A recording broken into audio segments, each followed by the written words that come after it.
The first topic, Rob, is something that you and I have talked about before, and honestly, I think it's something we've talked about this show a lot. And because we've surveyed people inside kitchen table companies, and we've surveyed people watching the show before about outsourcing certain responsibilities. And I happened upon this discussion about how to make that decision. And I thought that was interesting because I think there are people who automatically, and if you remember our survey, the most common outsourced item was accounting.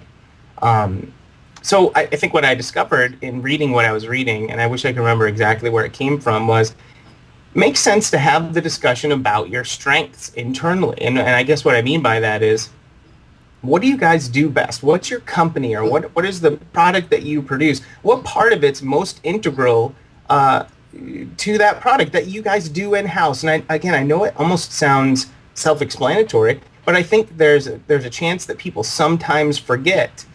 Work on what you're best at and what you're most creative, sort of what that intellectual resource is, in-house, and only outsource the stuff that's production, where basically anyone could produce that product exactly the same way. That was really the main focus of what I read and how I wanted to come back to that topic from long ago.